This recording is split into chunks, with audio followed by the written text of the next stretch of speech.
I hit 20 grand 3 times before I was 30. 3 times I saved it, 3 times I watched it disappear. And nobody, not one person, sat me down and told me what I'm about to tell you. I'm not going to give you a formula today. I'm going to give you my actual history, including the parts that make me look stupid. Because I think there's a decent chance you're standing exactly where I was standing and you think you're behind. And you're about to make the same call I made 3 times. And there's one boring habit that finally stopped the cycle. It took me until my 40s to figure it out. I'll give it to you at the end. Quick housekeeping. I'm not a financial advisor. I'm a guy who bought 3 vehicles at once in his 20s and had to call his grandmother for mortgage money. So take that for whatever it's worth. This is not financial advice. It's my history. Do your own research. Now let's go. Here's why I make these. When I was in my 20s, there was nothing. The internet was brand new. No podcast, no YouTube University, no guy on your phone breaking down what an index fund is while you eat lunch. And in my family, nobody had ever made it. I don't say that to be dramatic. I say it because it means I never actually seen what success looked like up close. I didn't know what I was aiming at. I just knew I was supposed to want it. So I did what you do when nobody teaches you. I guessed, and I guessed wrong for about 15 years. And I know exactly who's watching this. There's 3 of you. You're 25, you got 20 grand saved, and you think you're behind. You're not. That's more than most of this country has. You're ahead and don't even know it. Or you're 30 and you've had the same job for 15 years and there's a business in your head you're too scared to start. I know that one. I live that one. Or you're 40 and you've got nothing saved and you're doing the math in your head at 2 a.m. I get comments like that all the time. And here's what I tell every single one of you. Most people don't really make it until their 40s anyway. I didn't. We're in the same boat. It's okay. That's who this is for. So let's go back. Early 2000s, I'm in my 20s. I've been grinding and I finally stacked up about $20,000. And then I decided I was going to be cool. I bought a 1993 Mazda RX-7, $15,000. Then a CBR F4 motorcycle, 8 grand. Then a Jeep Wrangler, about 5. Do the math with me. That's 3 vehicles for one person who can only drive one at a time. And that's just a sticker. I was paying hundreds of dollars a month in insurance alone. In the early 2000s, when hundreds of dollars a month meant something. Every month, money leaving my account for the privilege of owning things that sat in my driveway. Now, here's the part I actually want you to hear because the cars aren't the lesson. The lesson is what was going on in my head. I had worked so hard to save that money that spending it felt earned. That's the trap. It's not that I was reckless. It's that having 20 grand gave me a false sense of security. I looked at the number and I thought, I made it. I'm good. And the second you think you're good, you stop building. 20 grand isn't made it. 20 grand is barely started. But nobody told me that. So I bought a sports car. $250,000 for 3 vehicles I don't own anymore. I don't even remember what the RX-7 sounded like. Now I have to tell you where some of that money came from because it's the best story I've got and it's the most important one. Somewhere in there, I put $2,000 into a penny stock. I don't want to make this sound smart. It wasn't. I had no idea what I was doing. I heard about it. I liked it. I bought it and it went up. $2,000 became $30,000. 30 grand on a $2,000 bet. I thought I was a genius. I thought I had cracked something. Then it started falling and I watched it fall because that's what you do when you don't know anything. You watch. By the time I sold it, I was down to 10,000. So I took the 10 grand and bought a motorcycle. And here's the punchline. That stock eventually went to zero. Zero. Nothing. So buying that motorcycle, one of the dumbest financial decisions of my 20s, is the only reason I got anything out of that trade at all. Now, that's a funny story at a dinner table, but I want to be real careful here because a lot of you guys tell that story like it's a flex. It's not a flex. I didn't do anything. I got lucky and then I got unlucky and then I got lucky again in the dumbest possible way. There was no skill in any of it. I had no idea what I owned, no idea why it went up, no idea when to sell, and no plan for the money when I got it. That's what happens when you have money but no education. You're not investing, you're gambling and calling it investing. And luck is not a plan. You cannot build a life on the hope that your next dumb decision accidentally saves you. So that's round 1, 20 grand, gone, toys, luck, and no idea what I was doing. And then I did it again, except this time I did something everybody would have told me was smart. Round 2, I climbed back up, 20 grand again. This time I did something responsible. I bought a house, a fixer-upper, and buying it wiped out the savings, which, okay, that's what a down payment does. That part's fine. That's the part I'd do again. Here's the part I wouldn't. I wasn't making enough money to renovate that house fast, so I renovated it slow. And when I say slow, I mean I lived in an active construction site for the better part of of a decade. 15 years in that house total. 10 of them, something was torn open. I have a very clear memory of standing on a ladder, hanging sheetrock on a ceiling, arms burning, thinking, what am I doing with my life? Not planning my empire, not visualizing anything, just holding drywall over my head at 11 o'clock at night, wondering if any of this was going to be worth it. And I'll tell you the honest ending, both halves of it. It worked. 15 years in that house was one of the best financial moves I've ever made. The equity, the stability, staying put while everything else in my life was chaos. That house carried me. And I would never do it again. Because the thing nobody tells you about living in a renovation is what it costs that isn't money. A decade of not being comfortable in your own home. A decade of every spare dollar and every spare Saturday going into the ceiling. You can win the trade and still not want to make it twice. But it did teach me the thing this whole video was built on. The long game is the best game. In real estate, in stocks, in business. The stuff that made me money is the stuff I held for 10, 15 years. Everything I flipped, sold early, or got cute with, that's the stuff that cost me. Round 3, I started a company. We made the first packaged Thai curry sauce sold in America. I'm not exaggerating when I say I was early. There are videos of me on YouTube from 2006. That's 20 years ago. It could have worked. It really could have. But it was my first business. I didn't know what the hell I was doing, and I didn't have access to capital. And then the currency moved. The dollar went from 40 baht down to 28. If you've never run a business that buys in one currency and sells in another, that sentence sounds boring. Let me translate it. Overnight, everything I bought got dramatically more expensive, and I couldn't raise my prices fast enough to survive it. That was the end. No cash, plenty of debt. I'm not going to spend 15 minutes on it because it's tuition, not tragedy. I paid for an education. It was expensive. But I do need to tell you about one phone call when it all came apart. I called my grandmother to borrow money to make my mortgage payment. My grandmother, who's almost 93 now, God bless her. I called her because I could not pay for my own house. I didn't sleep for 3 days. Not slept badly, did not sleep. I laid there and did math that didn't work no matter how many times I did it. I paid her back every dollar. That mattered to me more than almost anything I've ever done. But I bring it up for one reason. Sometimes people comment on my videos and say, Mikey, you don't understand. I'm broke. I understand. I've been broke more than once. I've had the bank account with nothing in it and the bills that don't care. I've made the phone call you don't ever want to make. It was not fun, and I'm not romanticizing it. I'm telling you because I got out. Not fast, not gracefully, but I got out, and I'm not going back. Late 30s, I'm sitting there with the wreckage of a failed business and a house I'm still renovating. And I said the same thing to myself that finally stuck. If nothing changes, nothing changes. That's it. That's the whole revelation. It's not clever, and it's not on a poster in my office, but I meant it that time in a way I had never meant anything before. So I started the beauty business I still own today, and I was all business. Everything went in. No toys. I mean, actually none. I've become a minimalist over the years, and I want to be clear about how that happened because I didn't read a book about it. It came from getting older and finally noticing the pattern. You want the thing, you get the thing, and about a week later, you don't care about the thing. Once you see that a few times, you stop buying things. Not out of discipline, out of boredom. Within a few years, I went from negative, actual debt, not just zero, to positive. And then I kept going. 2017, I crossed $100,000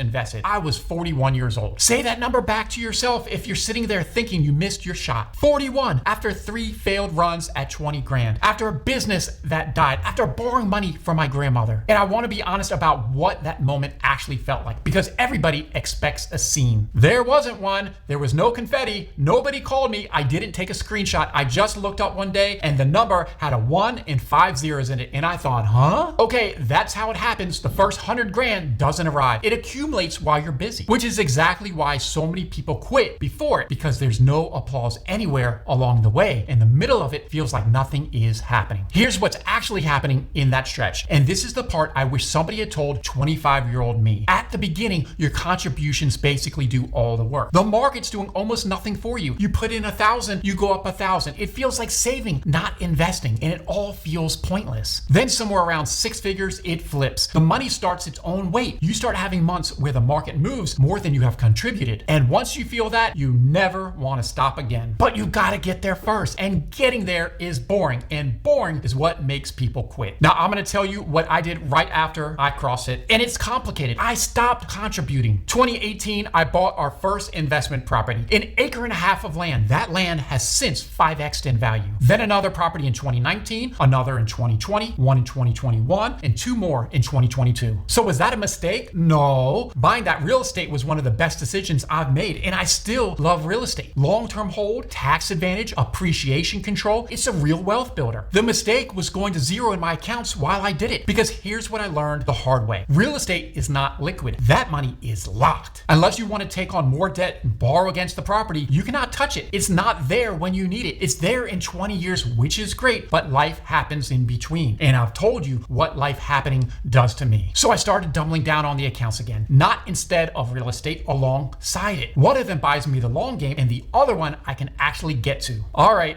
if you take one thing out of this video, take this. Every Friday, I put $1,000 into my brokerage account. Every Friday. It doesn't matter what the market's doing. It doesn't matter if we're green, red, if there's a headline, if somebody on TV says a crash is coming. Friday, the money goes in. I'll make other trades during the week if something makes sense, but that Friday buy is not a decision. It's a habit. I removed it from the list of things I'm allowed to have an opinion about. And underneath that, the dividends reinvest. So the money I put in makes money, and that money buys more, and I never touch any of it. Now, I know some of you are thinking, Mikey, I don't have $1,000 a week. Neither did I. For 20 years, neither did I. The number is not the point. If it's $50, it's $50. If it's 20, it's 20. The point is the Friday. Because here's what actually killed my first 20 grand, and my second, and my third. It wasn't the amount. It was that investing was something I did when I felt like it, when there was money left over, when things were going well. And things are never going well for long enough. Life happens. That's not a personal failing. That's just what life does. The only thing that survives life happening is a habit you stop negotiating with. Pick a day, pick a number small enough that you'll still do it in a bad month. Automate it if you can, and then let it be boring for 10 years. So look, I lost $20,000 3 times because I bought things I didn't need, because I had a false sense of security, because I had no plan, no education, and nobody in my life who'd been there. I don't say any of that with regret. Honestly,